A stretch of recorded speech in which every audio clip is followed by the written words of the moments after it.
My name is Tambo, and I come from a small village high in the Adamawa Highlands, where the mountains touch the sky and the mornings are cold enough to make your breath look like smoke. In my bijahe, people tell many stories at night, when the cooking fires are low and the stars shine like tiny lanterns. But the story everyone loves most is the story of the great hunter. That hunter was my grandfather.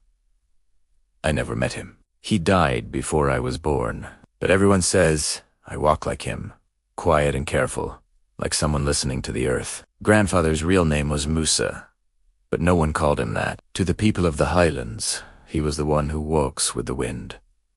The Adamawa Highlands are not easy to live in. The land is rocky, the nights are cold, and wild animals roam the forests and valleys. But it is also beautiful green hills, tall grass that dances in the wind, and rivers that sparkle in the sun. Our village survived because of hunters. They brought meat, protected farms, and kept dangerous animals away. But my grandfather was not just any hunter. He never hunted for fun. He hunted only when the village needed food or when an animal threatened the people. My grandmother used to say, "Your grandfather spoke to the forest before he entered it." As a child, I didn't understand that. How can someone talk to a forest? Trees don't answer. But now, I think I know what she meant. The first story I ever heard about him was about the giant bushbuck. One year, food was scarce. The rains had been weak, and crops failed.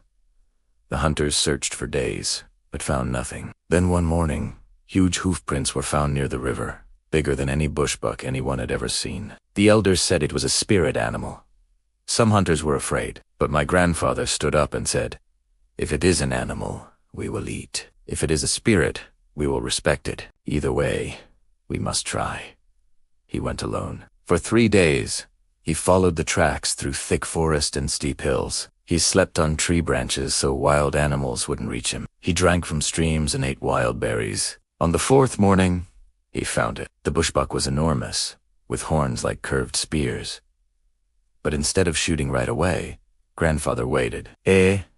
Watch. He saw that the animal limped. It had a deep wound from a poacher's trap. He could have shot it easily, but he didn't.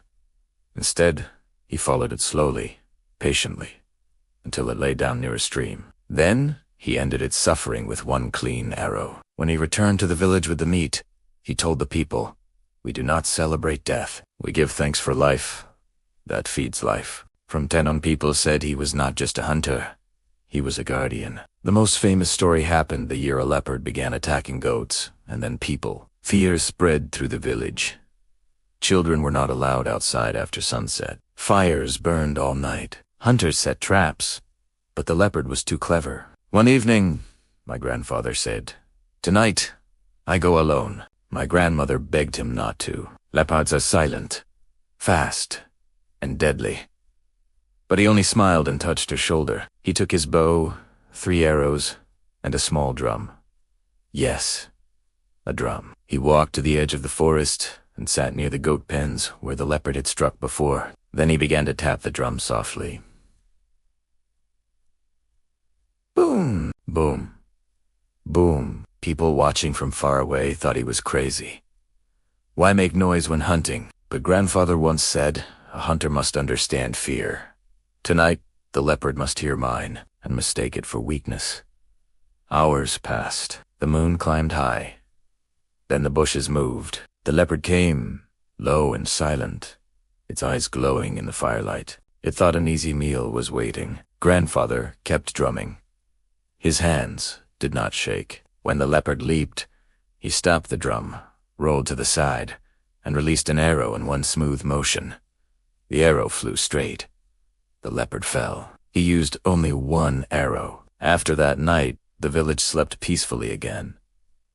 But grandfather did not smile when people praised him. He only said, "The leopard hunted to live. I hunted to protect." That is the only difference between us. What made my grandfather different was not just his skill, it was his respect. He never killed mothers with young. He never wasted meat. He never entered the forest angry. If 2 hunters argued, he would say, "The forest hears your heart louder than your footsteps." When I was little, I thought that was just a saying. But the older I get, the more I feel it's true. When I walk in the hills, The birds don't fly away as quickly if I am calm. Grandfather's last hunt is the one that makes my mother cry. By then, he was old.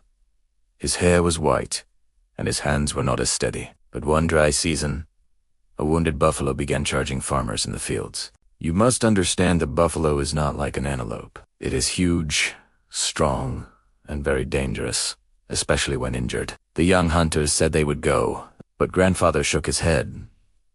A wounded animal is in pain. It needs a hunter who is patient, not proud. He tracked the buffalo for 2 days. On the 3rd day, he found it resting under a tree. He moved slowly, carefully, trying to get close enough for a clean shot. But the wind changed. The buffalo smelled him. It charged. He shot 1 arrow.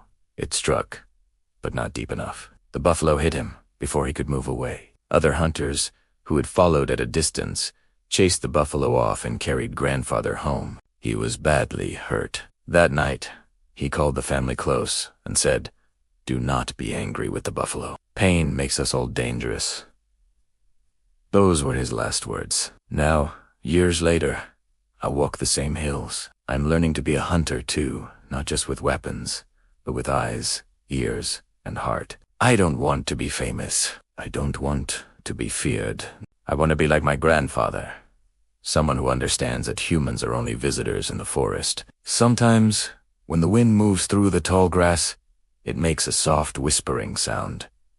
The elders say that is just the wind, but I like to think it is a great hunter of the Adamawa Highlands, still walking, still watching, still protecting. And when I step into the forest, I whisper the same words he once said.